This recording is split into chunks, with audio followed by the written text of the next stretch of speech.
मैं सलाम कहता हूँ जय मसीह। और हम परमेश्वर का धन्यवाद करते हैं कि उसने हम सबों को फिर से ये अवसर दिया है कि हम उसके वचन के ऊपर ध्यान कर सकें। ये अंतिम समय है और इस अंतिम समय में हमारा युद्ध जो कि हमारे एडवर्सरी यानी शैतान के साथ है, ये बहुत ही गंभीर होता जा रहा है, क्योंकि शैतान जानता है कि उसका समय बिल्कुल निकट है और इसलिए वो अपनी पूरी कोशिश कर रहा है कि किसी न किसी तरीके से वो इस मैसेज में गड़बड़ी डाले और विश्वासियों को अविश्वासी बनाए। लेकिन हम ये जानते हैं कि मत्ती के 24 अध्याय के 24 पद में लिखा है कि जो चुने हुए हैं वो भरमाए नहीं जाएंगे। चाहे जो कुछ भी हमारे सामने कोई कर ले, आश्चर्य कर्म हो या कोई अद्भुत बात हो, लेकिन चुने हुए जो हैं उनके लिए उनका हथियार परमेश्वर का वचन है। और आज शाम को हम लोग परमेश्वर के वचन के प्रोग्रेसिव ग्रोथ के ऊपर सीखेंगे कि परमेश्वर का वचन जिसे हम बाइबल कहते हैं, इस अवस्था में कैसे पहुंचा, इस अवस्था में कैसे आया, ओरिजिनली इसकी क्या अवस्था थी, अभी क्या अवस्था है। और इसलिए इसके पहले कि मैं आपके साथ कुछ बातों को बांटूं, मैं परमेश्वर के वचन से पढ़ना चाहता हूँ इब्रानियों की पत्री 4 अध्याय उसके 12 और 13 पद को। क्योंकि परमेश्वर का वचन जीवित और प्रबल और हर एक दुधारी तलवार से भी बहुत चोखा है और जीव और आत्मा को और गांठ गांठ और गुदे गुदे को अलग करके वार पार छेदता है और मन की भावनाओं को और विचारों को जांचता है और सृष्टि की कोई वस्तु उससे छिपी नहीं है, वरन जिससे हमें काम है उसकी आंखों के सामने सब वस्तुएं खुली और बेपरद हैं। प्रभु अपने वचन के पढ़े जाने पर आशीष दे। और आज शाम को मैं आपके सामने 7 बातों को रखना चाहता हूँ, जैसा कि मैंने पिछले शनिवार को आपके सामने वचन के 7 विशेषताओं को बताया था। और वो 7 विशेषताएं इस प्रकार से हैं कि परमेश्वर का वचन अनंत है, आत्मा है और वो अनंत आत्मा है। दूसरी विशेषता जो मैंने बताई थी वो ये है कि वो ओरिजिनल सीड जिसको कहते हैं, मूल बीज है। यूहन्ना के 1 अध्याय के 4 पद में लिखा है, उसमें जीवन था और वो जीवन मनुष्यों की ज्योति थी। तीसरी विशेषता मैंने बताई थी कि वो जीवनदायक वचन है। यूहन्ना के 6 अध्याय के 63 पद में प्रभु यीशु मसीह ने यूं कहा कि आत्मा तो जीवनदायक है, शरीर से कुछ लाभ नहीं। जो वचन मैंने तुमसे कहे हैं वे ही आत्मा और जीवन है। और इसको कहते हैं क्रिएटिव। क्रिएटिव का मतलब होता है जीवन देने वाला। और चौथी विशेषता मैंने आपको बताई थी, उसको कहते हैं ओमनीपोटेंट। ओमनीपोटेंट का मतलब होता है सर्वशक्तिमान। वचन जो है वो सर्वशक्तिमान है, वो सब कुछ कर सकता है। उत्पत्ति के 18 अध्याय के 14 पद में जबकि यहोवा परमेश्वर ने इब्राहिम को आशीष दी और कहा कि अगले वर्ष मैं फिर आऊंगा और सारा के पुत्र होगा, लेकिन सारा को विश्वास नहीं हुआ और वो हंस पड़ी। लेकिन परमेश्वर ने ये कहा, क्या परमेश्वर के लिए कोई काम कठिन है?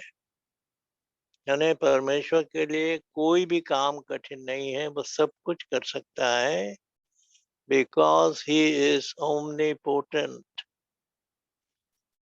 और यिर्मयाह का 32 अध्याय उसके 17 पद में भी यही बात लिखी है। उसके बाद मैंने बताया था पांचवी बात कि वो ओमनी प्रेजेंट है। ओमनी प्रेजेंट का मतलब होता है सब जगह मौजूद है। वचन सब जगह मौजूद है। यूहन्ना के 13 अध्याय के 3 अध्याय के 13 पद में प्रभु यीशु मसीह जमीन पर खड़ा हुआ निकोदेमस से बातें कर रहा है और कहता है कि कोई स्वर्ग पर नहीं चढ़ा, केवल वही जो स्वर्ग से उतरा, अर्थात मनुष्य का पुत्र जो स्वर्ग में है। जमीन पर खड़ा हुआ बात कर रहा है और कह रहा है कि मनुष्य का पुत्र स्वर्ग में है। वही है जो स्वर्ग से उतरा है और दूसरा कोई चढ़ा ही नहीं वहां, तो वो सर्वत्र है। और फिर यिर्मयाह के 23 अध्याय के 23 पद में भी हमने देखा कि क्या कोई भी ऐसा स्थान है जो मुझसे खाली है? मैं सब जगह हूँ, स्वर्ग में भी हूँ, पृथ्वी पर भी हूँ, पाताल में भी हूँ, सब जगह। और छठवीं बात मैंने आपको बताई थी ओमनीशिएंट। ओमनीशिएंट का मतलब होता है सब कुछ जान सकने वाला। जैसा कि अभी वचन में हमने सुना इब्रानियों के 4 अध्याय के 12-13 पद में कि वो हृदय की भावनाओं को जांचता है और उससे सृष्टि की कोई भी वस्तु छिपी नहीं है, लेकिन सारी बातें जिनसे हमें काम है उसके सामने बेपरद है। पहला शमूएल 16 अध्याय 7 पद में हम जानते हैं कि शमूएल को ये बात कही गई कि मनुष्य तो बाहर का रूप देखता है, लेकिन परमेश्वर मन की भावनाओं को जांचता है। क्योंकि परमेश्वर ने शाऊल को अयोग्य जाना था और अब राज्य उसके हाथ से लेकर यिशै के पुत्र दाऊद के हाथ में देना चाहता है। तो उसने कहा, जा उनके उसके 8 बेटे हैं, उसमें से एक को जिसको मैं कहूँ उसका अभिषेक कर दे कि वो इस्राएल पर राजा होगा शाऊल के बाद। और पूरी कहानी हम लोग जानते हैं कि किस प्रकार से जब एलियाब सामने आया जो सबसे बड़ा था, तो लंबा चौड़ा था तो सामुएल ने सोचा कि शायद यही हो सकता है क्योंकि लंबा चौड़ा है, लेकिन परमेश्वर ने कहा नहीं, ये नहीं है। तुम बाहर का रूप देखते हो, लेकिन मैं मन को जांचता हूँ। मन की और दाऊद के विषय में परमेश्वर ने कहा कि मुझे एक व्यक्ति मिल गया है जो मेरे मन के अनुसार है।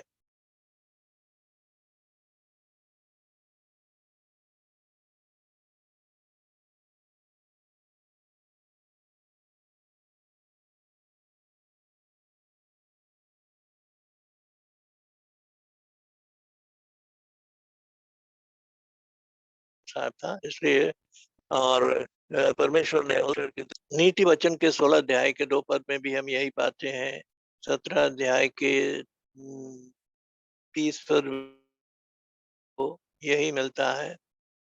नीति वचन के ये 6वीं विशेषता है। और 7वीं विशेषता जो मैंने बताई थी वो है कि वचन जो है जज है, यानी कि न्यायी है। जब हमारा न्याय होगा तो वचन के अनुसार से ही होगा। वहाँ ये नहीं पूछा जाएगा कि हम कौन से चर्च के मेंबर थे, क्या हम चर्च जाते थे या नहीं जाते थे, चंदा देते थे कि नहीं देते थे, ये सारी बातें नहीं पूछी जाएंगी। क्या तुमने मेरे वचन के अनुसार अपना जीवन व्यतीत किया?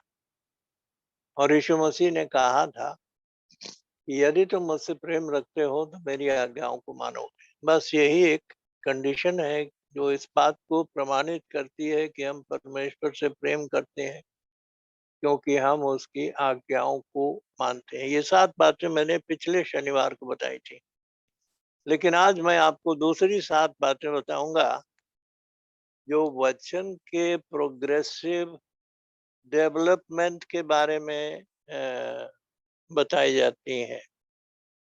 यानी कि the 7 progressive stages of the word. The 7 progressive stages of the word. यानी कि वचन की 7 अवस्थाएं जो कि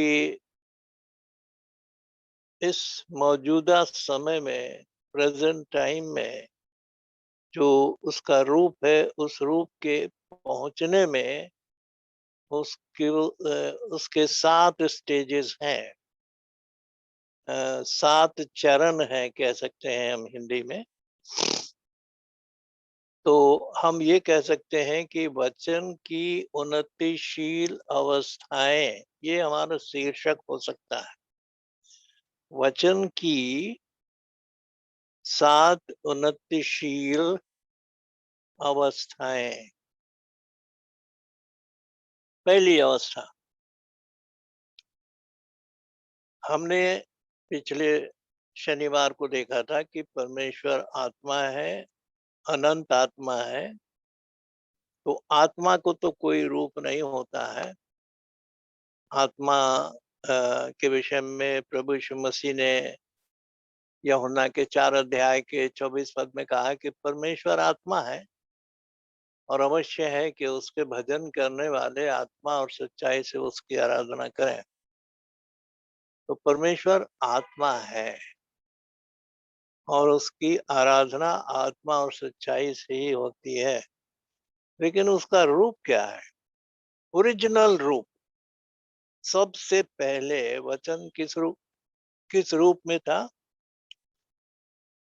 थॉट फॉर्म, यानी कि विचार के रूप में वो था। विचार, थॉट फॉर्म इसको कहते हैं इंग्लिश में, थॉट फॉर्म या विचार का रूप।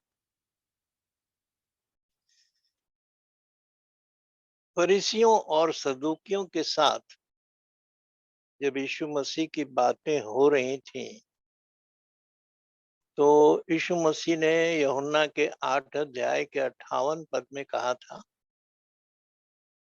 कि इसके पहले कि इब्राहिम था, मैं हूं।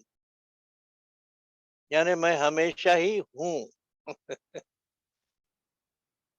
पास्ट टेंस में, प्रेजेंट टेंस में फ्यूचर टेंस में मैं हूँ, उसके लिए कोई पास्ट टेंस नहीं है और इसलिए परमेश्वर हमेशा ही है। लेकिन किस रूप में है? वो थॉट फॉर्म में है, यानी विचारों के रूप में। अब हम जानते हैं कि परमेश्वर ने जगत से ऐसा प्रेम किया कि उसने अपना इकलौता पुत्र दे दिया, ताकि जो कोई उस पर विश्वास लाए वो नाश न हो परंतु अनंत जीवन पाए। ये तो परमेश्वर की योजना हमें बचाने की थी। लेकिन परमेश्वर की योजना इसके पहले कि मनुष्य उत्पन्न हो और इस धरती पर आए, उसके बचाने की योजना परमेश्वर के माइंड में पहले ही हो चुकी थी। इसका क्या प्रमाण है? इसका प्रमाण ये है कि मेमने के लोहू से हमारे पाप धोए जाते हैं। पहला यूहन्ना उसका पहला अध्याय और उसके 7 पद में लिखा है कि यीशु का लहू हमें सब पापों से शुद्ध करता है। यीशु का लहू हमें सब पापों से शुद्ध करता है। तो यीशु मसीह के लहू के द्वारा से हमारे पाप धुल जाते हैं।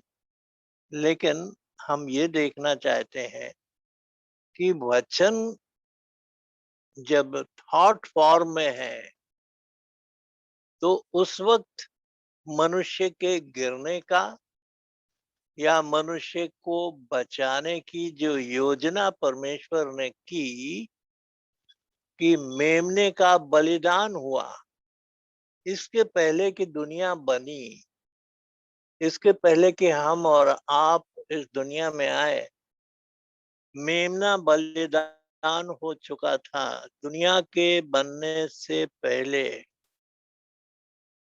प्रकाशित वाक्य के 13 अध्याय के 8 पद में लिखा है, और पृथ्वी के वे सब रहने वाले जिनके नाम उस मेमने की जीवन की पुस्तक में नहीं लिखे गए,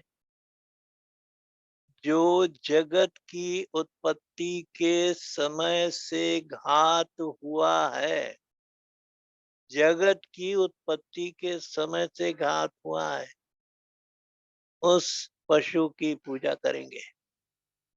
तो यहाँ हमको बाइबल ये बताती है कि थॉट फॉर्म में भी, विचारों में भी परमेश्वर की योजना इसके पहले की दुनिया बने या कुछ भी एग्जिस्टेंस में आए, मनुष्य के बचाने का कार्य, यानी कि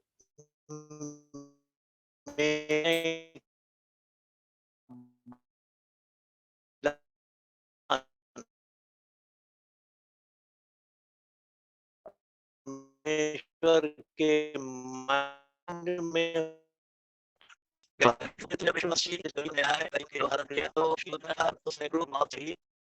और उसके बाद खाने से चंगे हुए से हमारे पाप हो गए, क्योंकि हमने उसको विश्वास किया। लेकिन पहले बीमारी रूप से क्रूस पर चढ़ाया जाए का बलिदान का था, क्रूसिफिक्शन। इसलिए ये रूप जो है, पहला रूप जो है परमेश्वर का वचन का, वो है थॉट फॉर्म, विचारों में। अब कोई भी हम किसी चीज की प्लानिंग करते हैं तो पहले सोचते हैं। अगर कोई घर बनाना है तो पहले हम विचार करते हैं, एक प्लानिंग करते हैं, और वो विचारों में होती है कि भाई मेरा घर जो बनेगा उसमें कितने कमरे होंगे, बरामदा होगा, किधर बरामदा होगा, कितना साइज होगा, ये सारी बातें जो है पहले माइंड में हम सोच लेते हैं, फिर वो कागज के ऊपर जो थॉट है वो प्रकट किया जाता है, जो विचार है वो प्रकट किया जाता है। और इसलिए परमेश्वर की जो योजना थी मनुष्य जाति के लिए, इस पृथ्वी के लिए, इस ब्रह्मांड के लिए, वो सब कुछ परमेश्वर के माइंड में था। अब समय आरंभ हो रहा है, टाइम शुरू हो रहा है, क्योंकि परमेश्वर इटर्नल है और इटर्निटी में कोई टाइम नहीं होता। ना वहाँ महीना होता है, ना दिन होता है, ना घंटा होता है, ना सेकंड होता है, ना साल, कुछ भी नहीं होता। इटर्निटी इज इटर्निटी, वो कंटिन्यूएशन में है। लेकिन जब कुछ काम शुरू हो जाता है तो वहां से टाइम शुरू हो जाता है। तो हमारी बाइबल जो है वो एक टाइम पीरियड के लिए है। इसीलिए प्रभु यीशु मसीह ने कहा, आदि और अंत मैं ही हूँ, प्रथम और अंतिम मैं ही हूँ, अल्फा और ओमेगा मैं ही हूँ। ये टाइम पीरियड है। समय के बीच में हमारी बाइबल पाई जाती है। और परमेश्वर का कार्य जो कि मनुष्य को के उद्धार के लिए है, इस सृष्टि को के उद्धार के लिए है, उस समय को टाइम कहते हैं या समय कहते हैं, जिसको गिनने का तरीका जो है सालों के द्वारा है, महीनों के द्वारा है, दिनों के द्वारा है, घंटे के द्वारा है, मिनट के द्वारा है, सेकंड के द्वारा, इत्यादि। मनुष्य का जो कैलकुलेट करने का तरीका है वो थॉट से, अब जब एक्सप्रेशन होता है, काम शुरू हो जाता है, तो वो थॉट जो है बोले हुए वचन के रूप में आ जाता है। ये दूसरा स्टेज है। थॉट फॉर्म जो है, यानी विचारों में दुनिया बन चुकी है, लेकिन अभी व्यावहारिक रूप से नहीं बनी है। थॉट फॉर्म में मनुष्य उत्पन्न हो चुका है, लेकिन व्यावहारिक रूप से अभी आदम पृथ्वी पर नहीं आया। हम्म। तो जब परमेश्वर ने अपने विचारों को प्रकट करना आरंभ किया तो उस विचार को बोला। इसको कहते हैं स्पोकन वर्ड, यानी कि विचार का प्रकट होना वचन के बोले जाने के द्वारा, वो विचार जो है प्रकट होता है। और उस विचार के प्रकट होने से कुछ काम होता है, क्योंकि जो योजना है वो बोली जा रही है। और इसका उचित उदाहरण हम पाते हैं उत्पत्ति के पहले अध्याय में।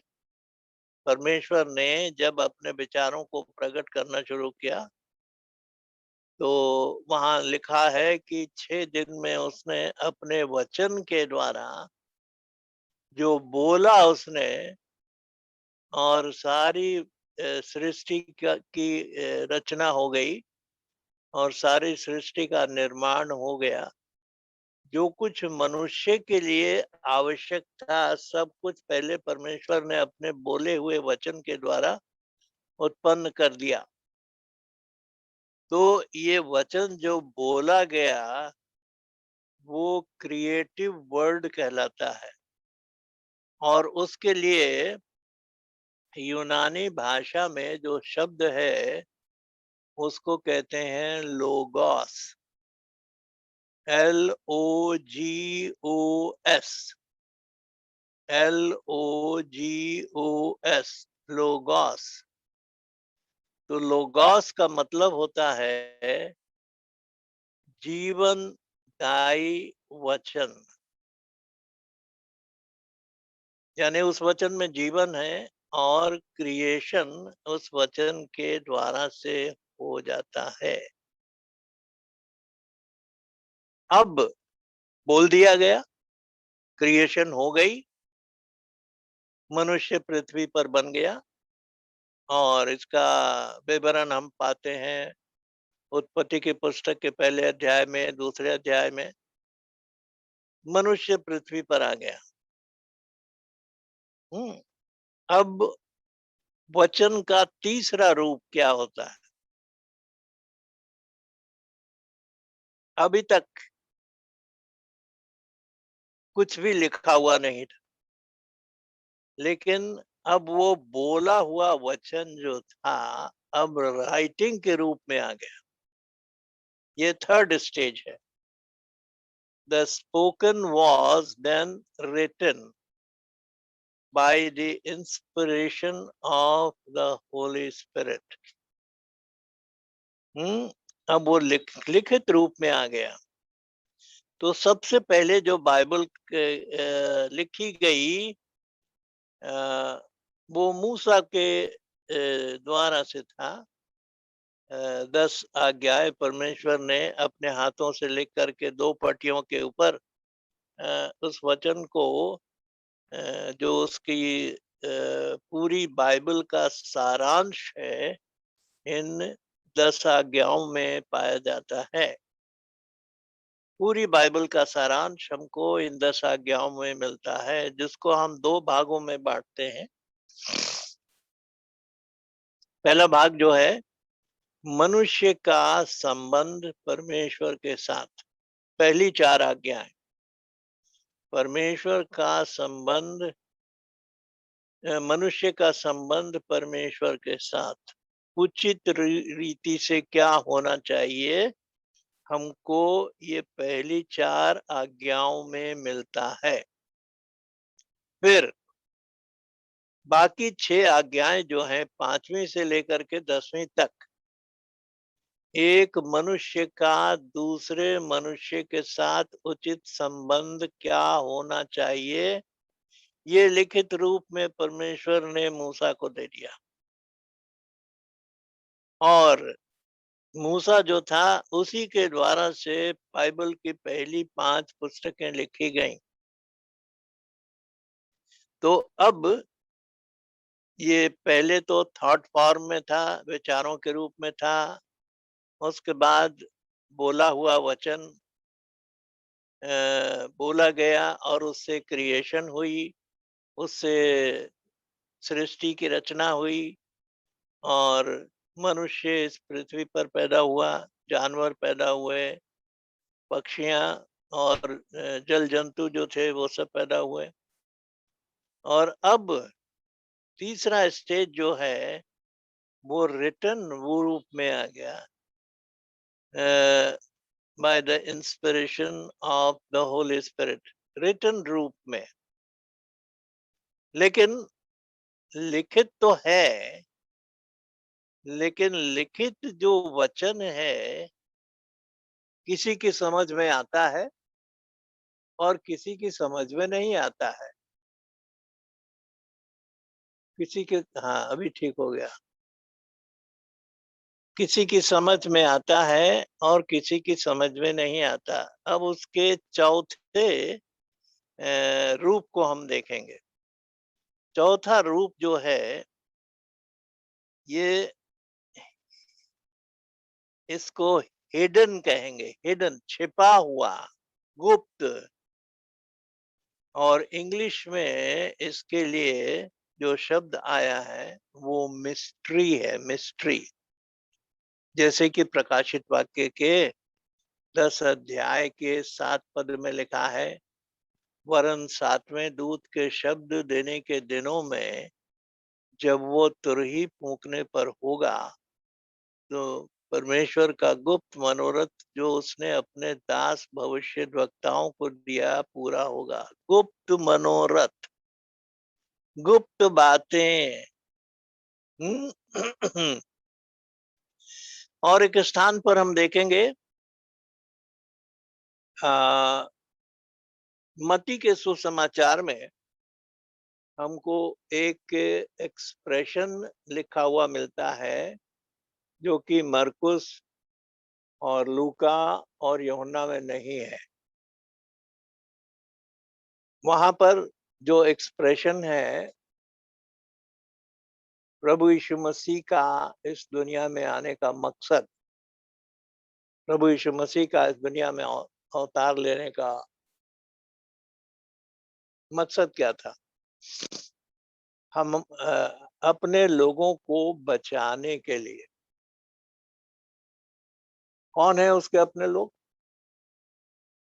यदि आप मत्ती का 1 अध्याय 21 पद पढ़िएगा तो वहां इस प्रकार से जिब्राइल स्वर्गदूत यूसुफ को स्वप्न में कहता है कि वो पुत्र जनेगी और तू उसका नाम यीशु रखना, क्योंकि वो अपने लोगों का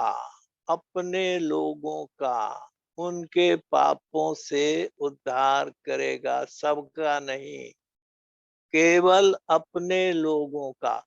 ये बड़ी विशेष बात है जो कि आज हमको समझना चाहिए। प्रभु यीशु मसीह का बलिदान जो है वो सबके लिए है। और पहला तिमोथियुस के 2 अध्याय के 5 पद में लिखा है, 4-5 पद में, कि वो चाहता है कि सबका उद्धार हो, लेकिन सबका उद्धार होगा नहीं, क्योंकि दुनिया में 2 ही प्रकार के लोग हैं, एक तो विश्वासी हैं, दूसरे अविश्वासी। ब्रदर ब्रानम ने एक मैसेज प्रीच किया है जिसका टाइटल है three kinds of believers. Three kinds of believers, यानी वो यूहन्ना के 6 अध्याय के ऊपर आधारित है कि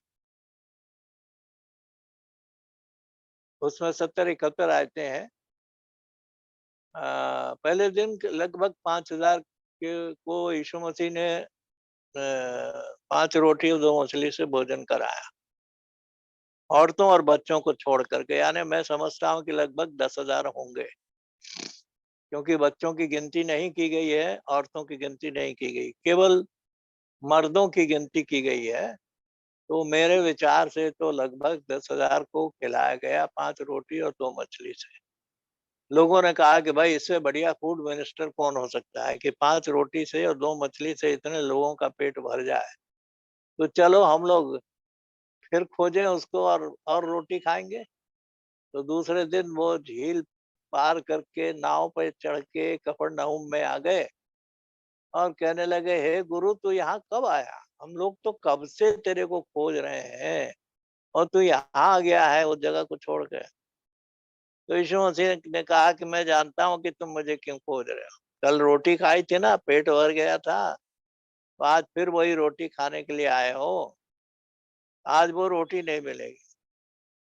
और 27 पद में, यानी कि यूहन्ना का 6 अध्याय 27 पद में वो कहता है, नाशमान भोजन के लिए यत्न मत करो, परंतु उस भोजन के लिए जो सदा काल तक ठहर सकता है।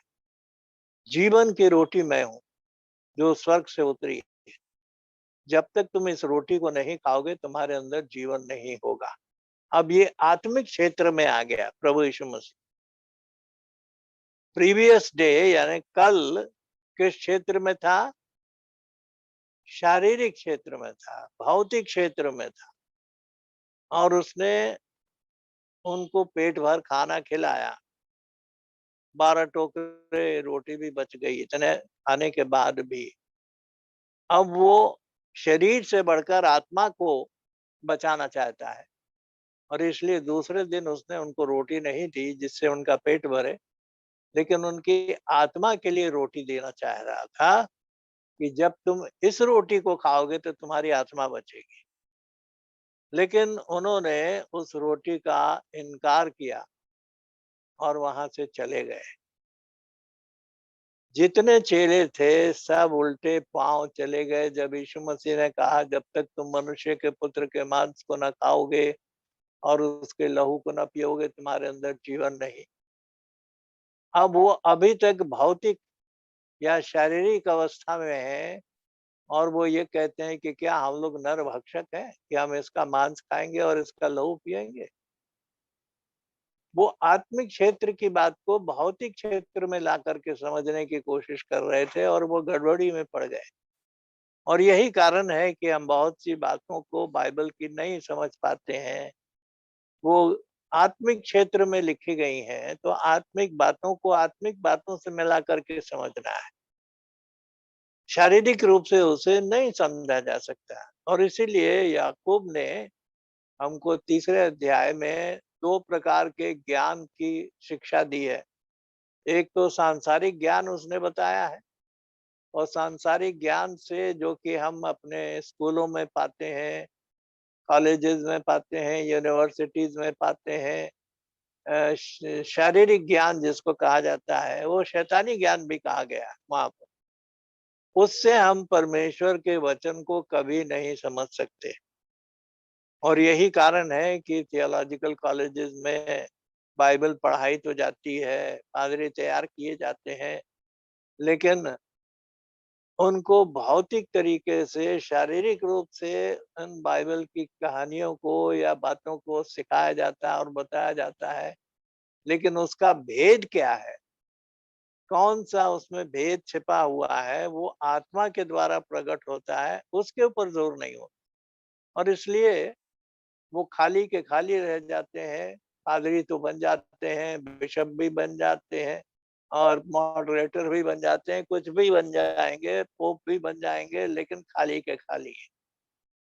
क्योंकि आत्मिक बातों को आत्मिक बातों से मिला करके उन्होंने नहीं समझा और इसलिए परमेश्वर उनको वो ज्ञान नहीं दे पाता जो उनको आवश्यक है, आत्मिक ज्ञान।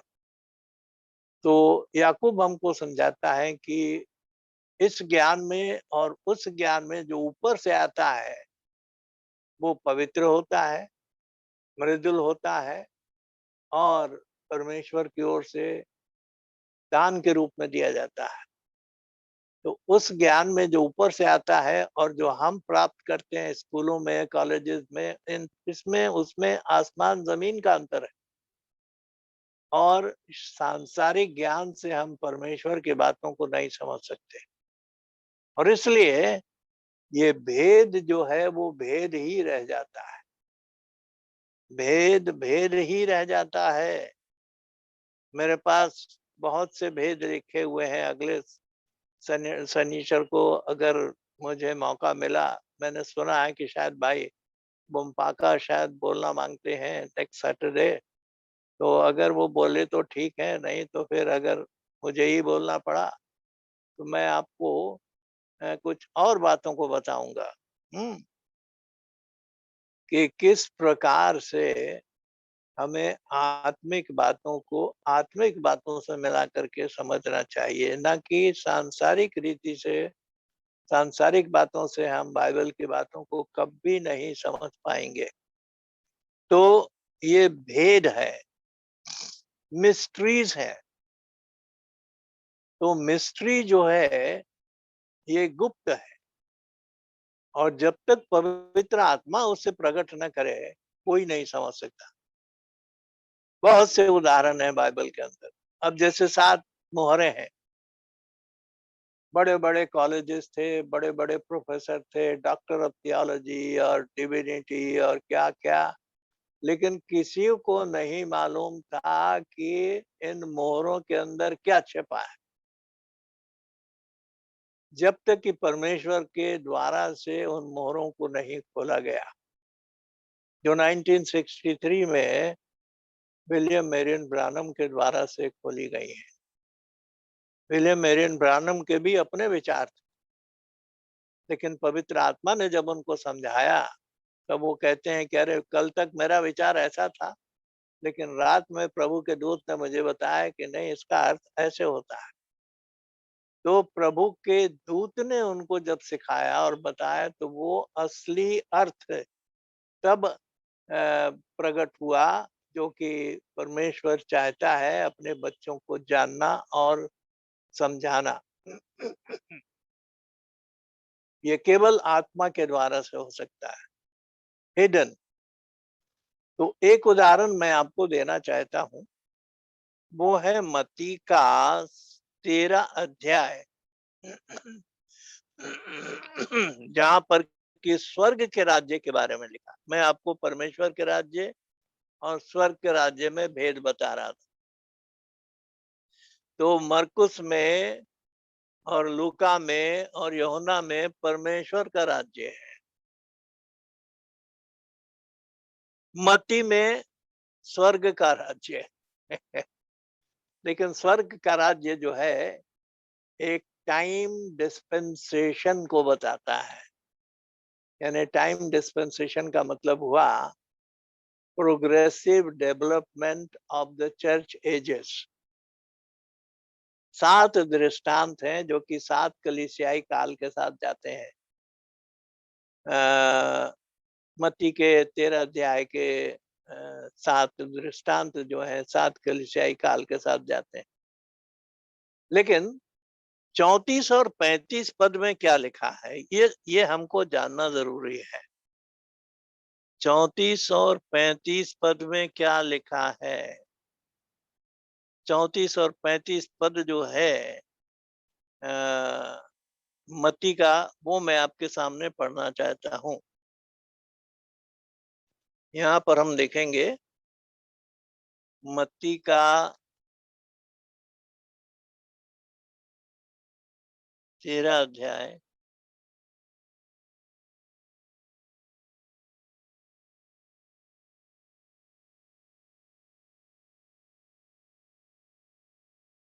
उसके 34 और 35 पद में इस प्रकार से लिखा हुआ है,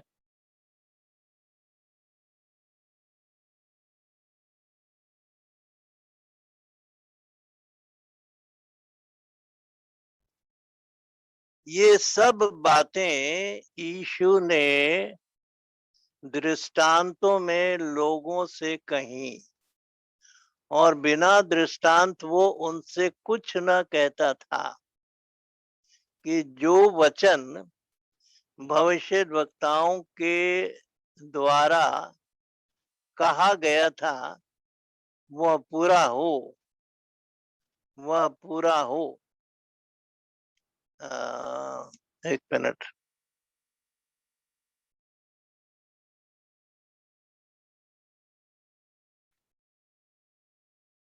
कि मैं दृष्टांत कहने को अपना मुंह खोलूंगा, मैं उन बातों को जो जगत की उत्पत्ति के से गुप्त रही हैं प्रकट करूंगा। प्रकट करूंगा, गुप्त रही हैं, जगत की उत्पत्ति से गुप्त रही हैं, उनको प्रकट करूंगा। लेकिन इसी अध्याय में आगे आप पढ़िएगा तो यहाँ पे लिखा है, और मरकुस के 4 अध्याय में भी लिखा है। मैं मरकुस वाला पढ़ता हूँ आपके सामने, तो आपको स्पष्ट हो जाएगा कि मैं आपसे क्या कहना चाहता हूँ। मरकुस का 4था अध्याय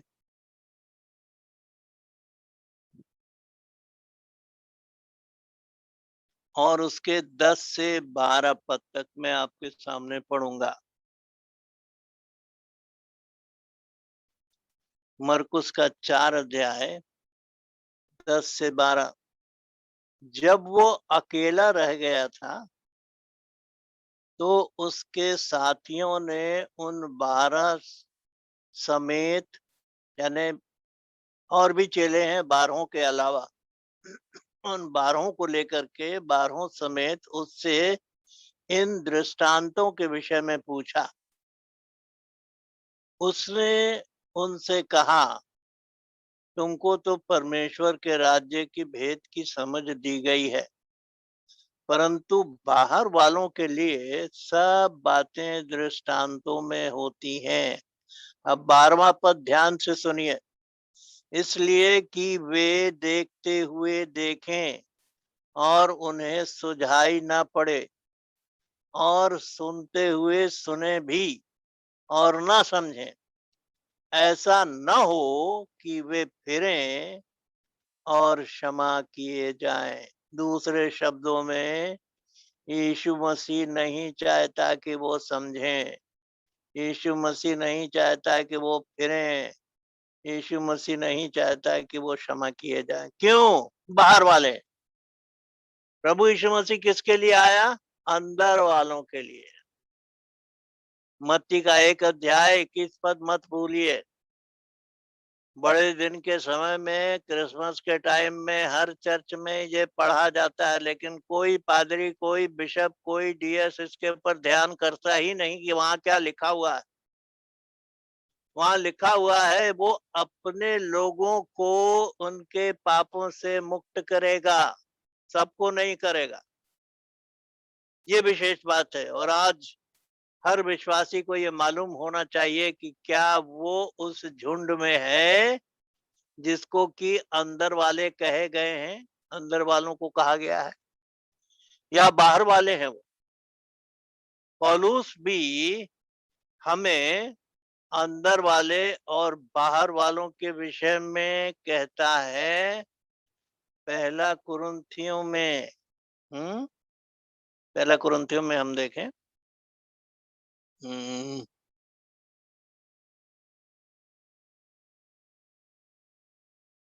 पहला कुरिन्थियों में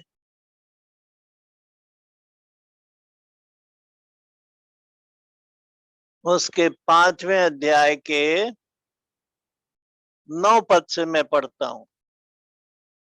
मैंने अपनी पत्री में तुम्हें लिखा है कि व्यभिचारियों की संगति न करना।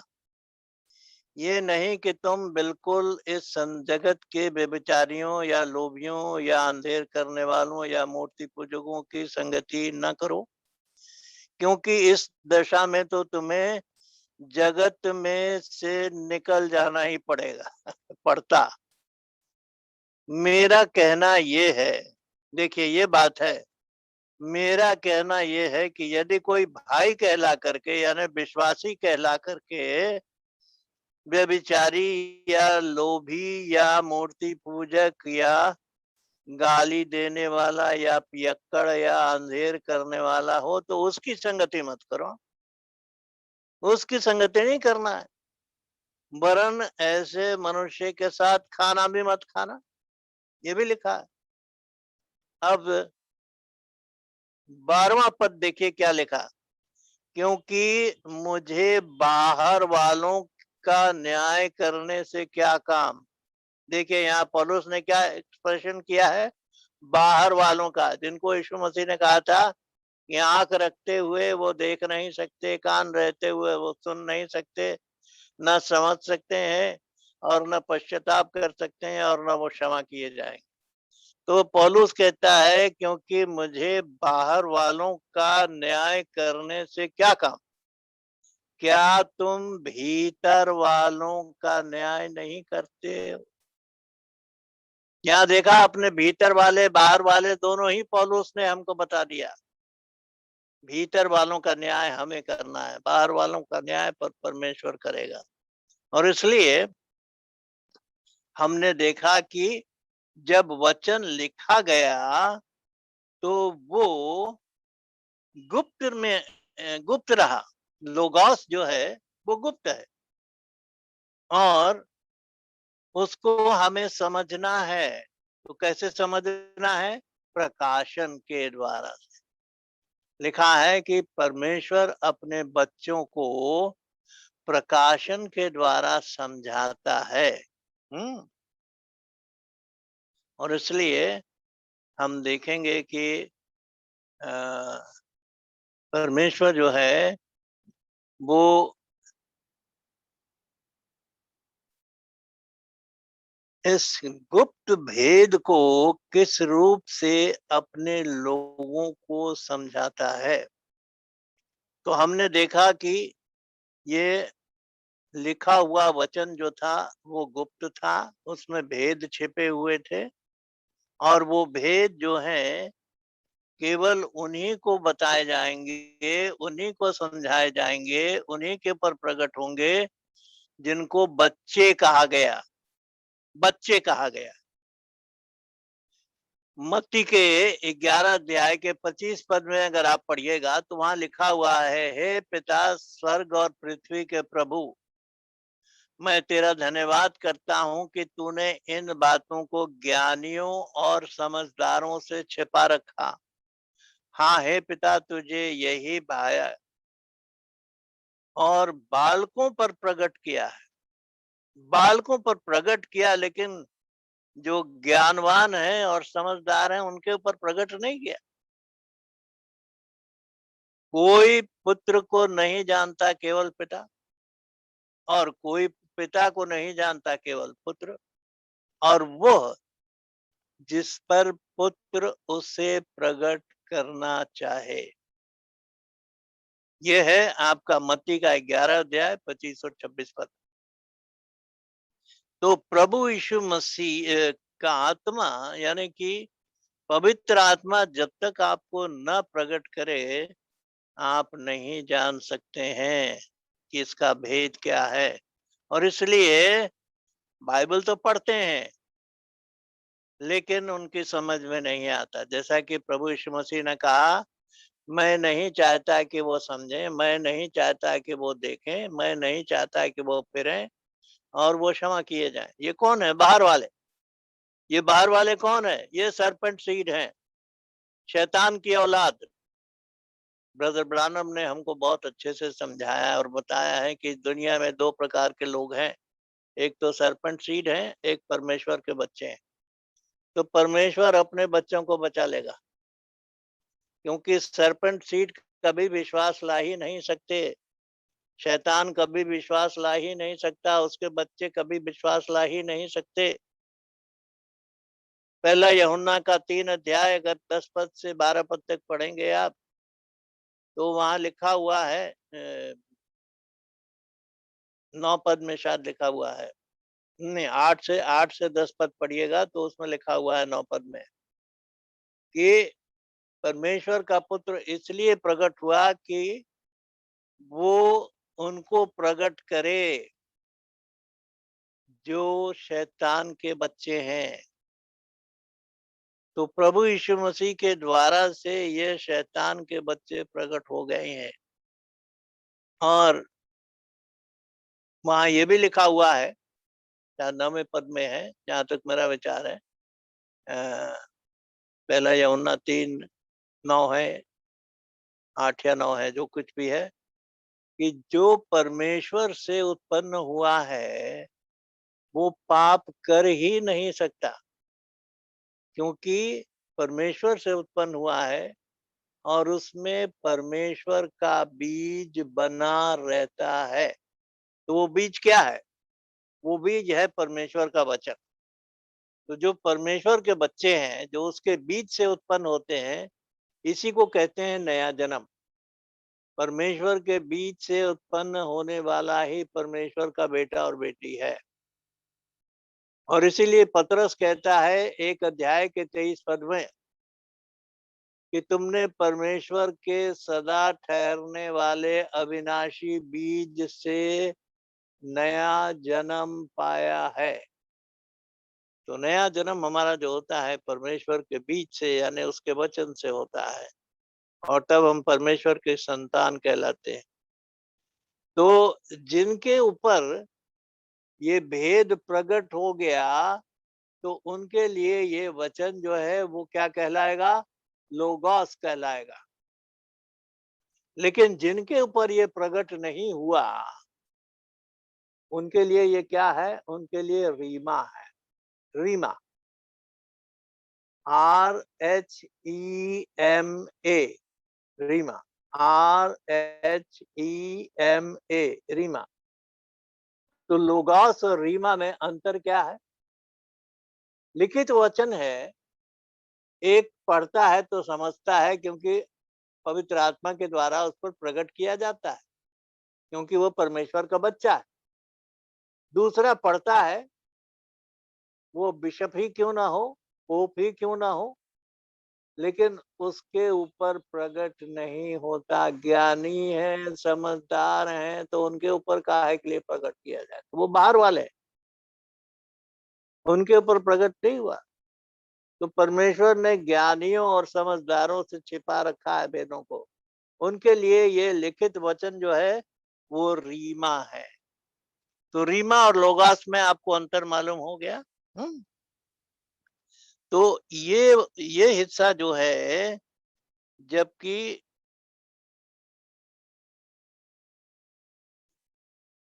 लिखा हुआ वचन हमको समझ में आने लग गया, तो वो लोगोस कहलाया। और अगर नहीं समझ में आया तो वो हमारे लिए रीमा है। अब पांचवा स्टेज हम देखेंगे। पांचवा स्टेज जो है वो वचन का प्रोग्रेसिव स्टेज जो है, ये अपने निर्धारित समय में पूरा होता है। अपने निर्धारित समय में पूरा होता है। देखिए, यीशु मसीह के पैदाइश के बारे में 700 साल से पहले, यीशु मसीह के पैदा होने से 700 साल से पहले यशायाह ने भविष्यवाणी की थी कि हमारे लिए एक चिन्ह दिया गया, हमें एक पुत्र दिया गया, और गवर्नमेंट उसके कांधे पर होगी, और उसका नाम अजीब, मुशीर और युक्ति करने वाला परमेश्वर कहलाएगा, माइटी गॉड कहलाएगा। ये यीशु मसीह के लिए था। और मरियम के से उत्पन्न होने के लिए 7:14 में लिखा है, 9:6 में है और 7:14 में यशायाह में, कि एक कुंवारी गर्भवती होगी और पुत्र जनेगी और उसका नाम इमानुएल रखेगी। अभी यीशु मसीह के पैदा होने में 700 साल से ज्यादा बाकी हैं, और यशायाह ने यह भविष्यवाणी कर दी।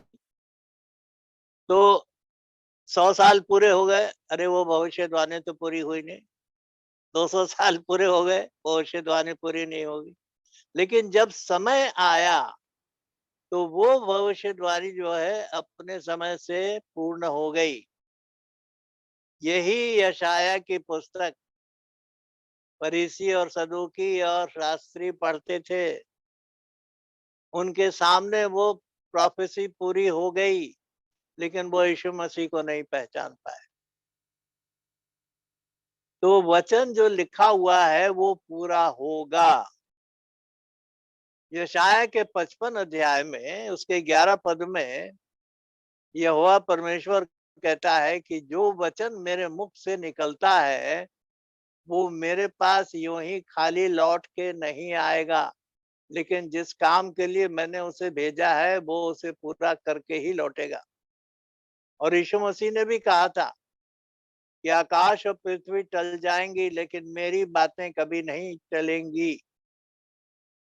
व्यवस्था से एक बिंदु भी बिना पूरा हुए नहीं टलेगा। तो जो कुछ परमेश्वर के मुख से निकला है वो पूरा होगा ही। और इसलिए ये छठवां स्टेज जो है, पांचवा स्टेज जो है, वो फुलफिलमेंट ऑफ द वर्ड, यानी वचन का पूरा होना अपने समय में पूरा होता है। ये वचन, ये इसका पांचवा स्टेज है कि वो अपने समय में प्रकट होगा और रिवील्ड भी होगा। अब इतने 2000 साल से मोहरों के बारे में कोई नहीं जानता था, लेकिन 1963 में जबकि प्रभु यीशु मसीह की आत्मा के द्वारा से, परमेश्वर की आत्मा के द्वारा से ब्रदर ब्रानम को उसका भेद बताया गया, तो उसका भेद हमको समझ में आ गया। जिन्होंने ग्रहण किया उन्होंने उसको पा लिया। और लिखा है मत्ती के 10 अध्याय के 41 पद में कि जो भविष्यद्वक्ता को भविष्यद्वक्ता जान के ग्रहण करेगा वो भविष्यद्वक्ता का बदला पाएगा, और जो धर्मी जन को धर्मी जन जान के ग्रहण करेगा, वो धर्मी जन का बदला पाएगा। तो हमको तो बदला मिल गया, उसका प्रकाशन हमारा प्रकाशन हो गया। परमेश्वर का प्रकाशन किसको मिलता है? नबी को मिलता है, और जो नबी को ग्रहण करेगा उसको भी वही प्रकाशन मिल जाएगा जो उसका है। तो इस प्रकार से ये वचन जो है ये इनसाइडर्स के लिए है, अंदर वालों के लिए है, जो कि परमेश्वर के बेटे और बेटी कहलाते हैं। अब छठवां स्टेज हम देखेंगे, वो है लोगोस का। ब्राइड के लिए ये वचन जो है ये लोगोस है, लेकिन जो बाहर वाले हैं ये लाइफ गिविंग वर्ड है, लेकिन जो बाहर वाले हैं उनके लिए ये रीमा है, और ये वचन विश्वासियों के साथ रहता है। ये हमसे अलग नहीं है, ये हमारे साथ रहता है। यीशु मसीह ने यूहन्ना के 14 अध्याय के 16 पद में क्या कहा था? 15 पद में उसने कहा था, यदि तुम मुझसे प्रेम रखते हो तो मेरी आज्ञाओं को मानोगे। 16 पद में उसने क्या कहा? और मैं पिता से विनती करूंगा कि वो तुम्हें एक और सहायक दे, कि वो सर्वदा तुम्हारे साथ रहे, सर्वदा तुम्हारे साथ रहे। तो जो ट्रिनिटेरियन लोग हैं उनसे पूछा जाए कि भाई यीशु मसीह ने तो कहा था कि तुम दो स्वामियों की सेवा नहीं कर सकते, क्योंकि तुम एक से मिले रहोगे दूसरे से बैर रखोगे। तो यीशु मसीह ने भी तो कहा था मत्ती के 28 अध्याय के 20 पद में कि देखो मैं जगत के अंत तक सदैव तुम्हारे संग हूं। तो एक तरफ यीशु मसीह कह रहा है कि जगत के अंत तक मैं सदैव तुम्हारे संग हूँ, और यहाँ यूहन्ना 14 में वो कह रहा है कि मैं पिता से विनती करूंगा, वो तुम्हें एक और सहायक देगा कि वो सर्वदा तुम्हारे साथ रहे। तब तो दो गुरु हो गए, दो मास्टर हो गए, एक तो प्रभु यीशु मसीह हो गया और एक पवित्र आत्मा हो गया। तो हम किसकी सुनेंगे भाई? किसका चुनाव करेंगे, यीशु मसीह का या पवित्र आत्मा का? ये ट्रिनिटेरियन लोग इसका जवाब दे रहे। और इसीलिए ये डॉक्ट्रिन ऑफ ट्रिनिटी ने लोगों की आंखों को अंधा कर रखा। वो नहीं समझ पाते कि वही यीशु मसीह अब आत्मा के रूप में अपने 120 जनों के अंदर आ गया, और तब से वो आज तक हमारे साथ है। और 28 फरवरी 1963 को वो स्वर्ग से उतर आया, यानी कि सातवीं मोहर खुल गई, सातवीं मोहर खुल गई। और सातवीं मोहर के खुलने से क्या हो गया? स्वर्ग में आध घड़ी का सन्नाटा छा गया। और ये सन्नाटा क्या है? सन्नाटे में काम होता है।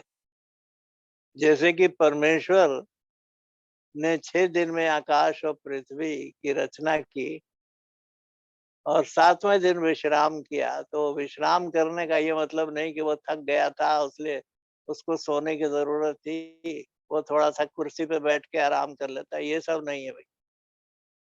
लिखा है कि तुम्हारा रक्षक न ऊंघेगा न सोएगा, भजन संहिता 121 है।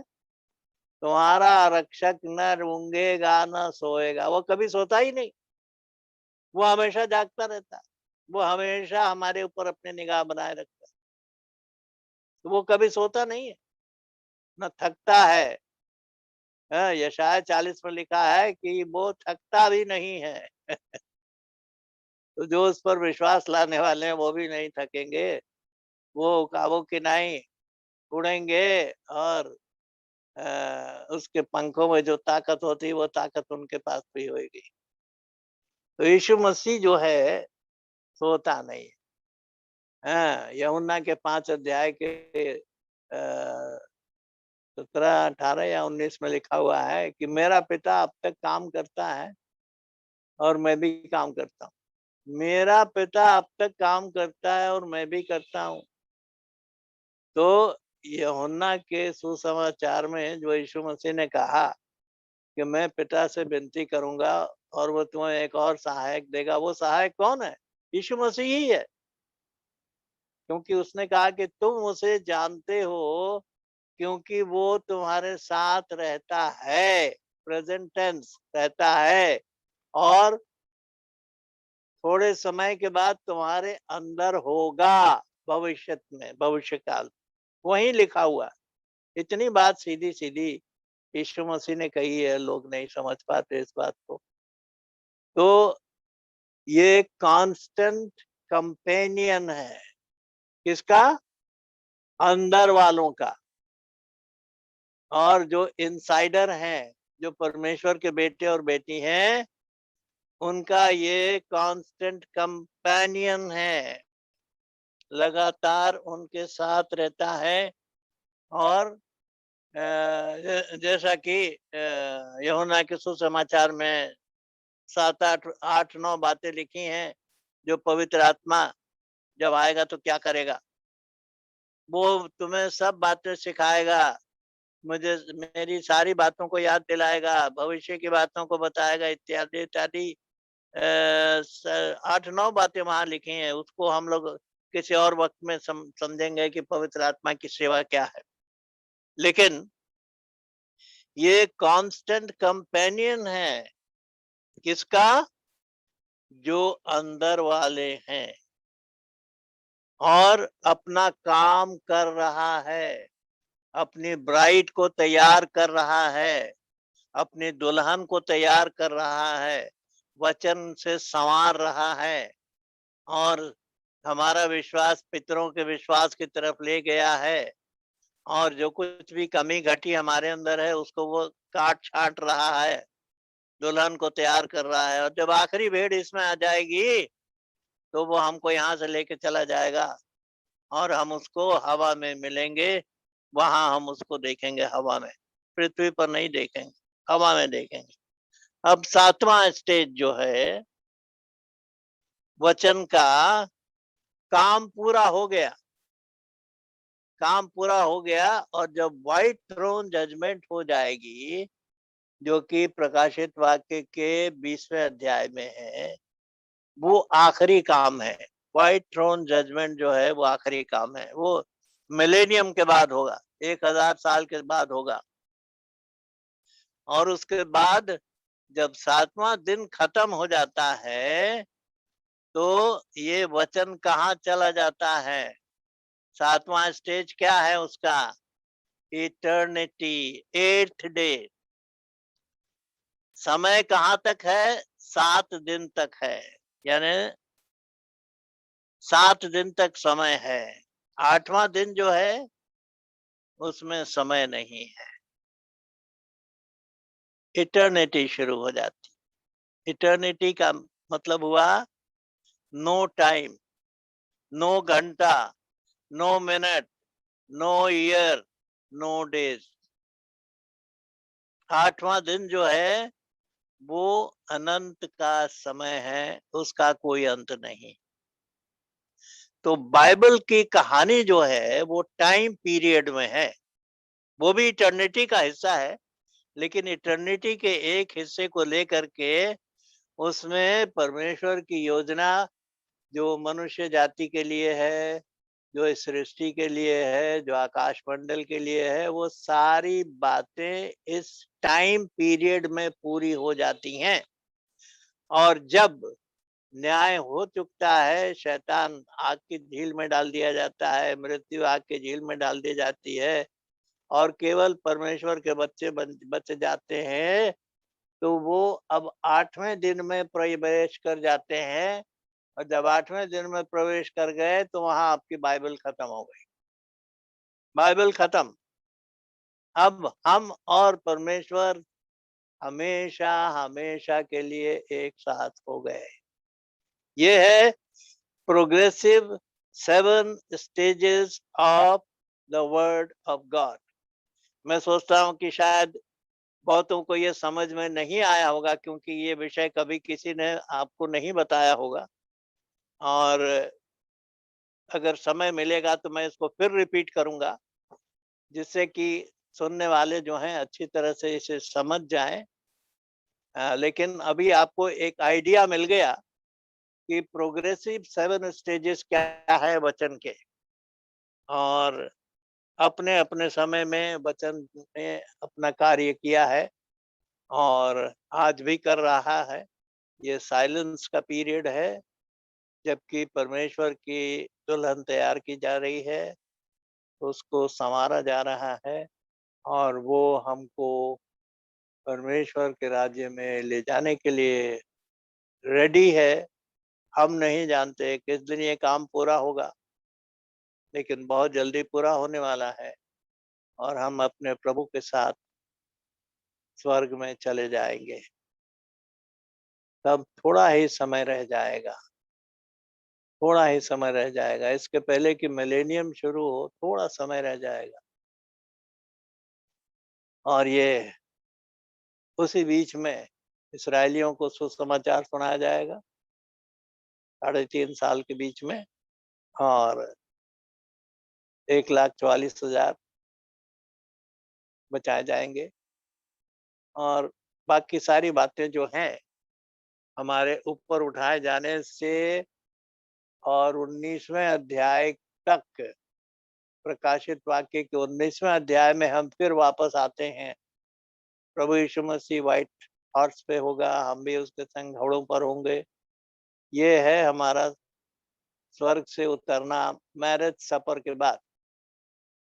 तो उसके बाद फिर जब अरमागेडोन की लड़ाई होगी और उसके बाद प्रभु यीशु मसीह अपना राज्य स्थापित करेगा, भेड़ों बकरियों का जब न्याय होगा मत्ती 25 के अनुसार, उसके बाद मिलेनियम जब शुरू होगा तो 1000 साल के बाद फिर थोड़े समय के लिए शैतान खोल दिया जाएगा, क्योंकि 1000 साल में उसको बांध के रखा गया है। ना किसी को भरमा सकता है, ना कुछ कर सकता है उस पीरियड में, जिसको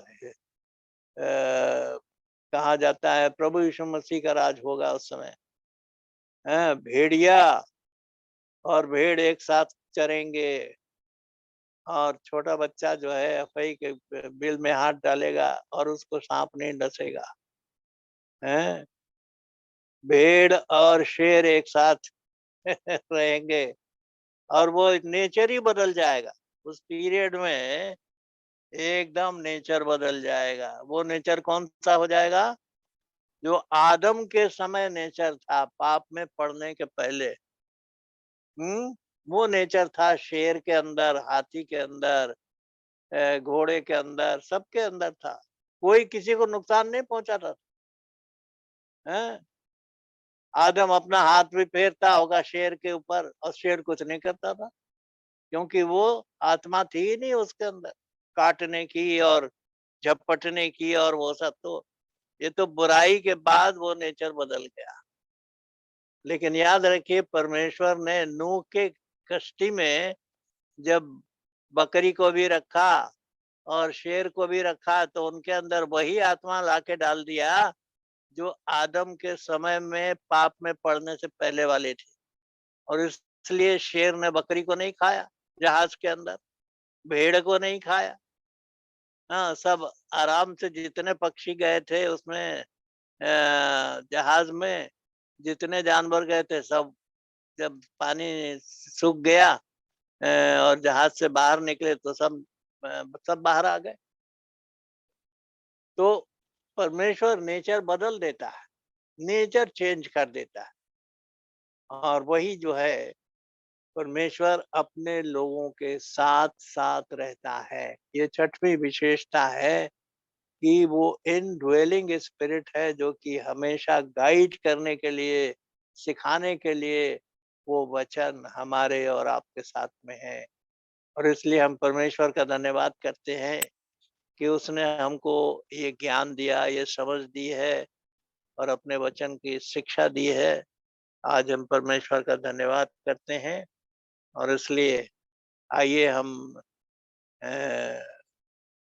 इस आराधना को भाई सूरज के हाथ में सौंप दें, क्योंकि समय हो चुका है।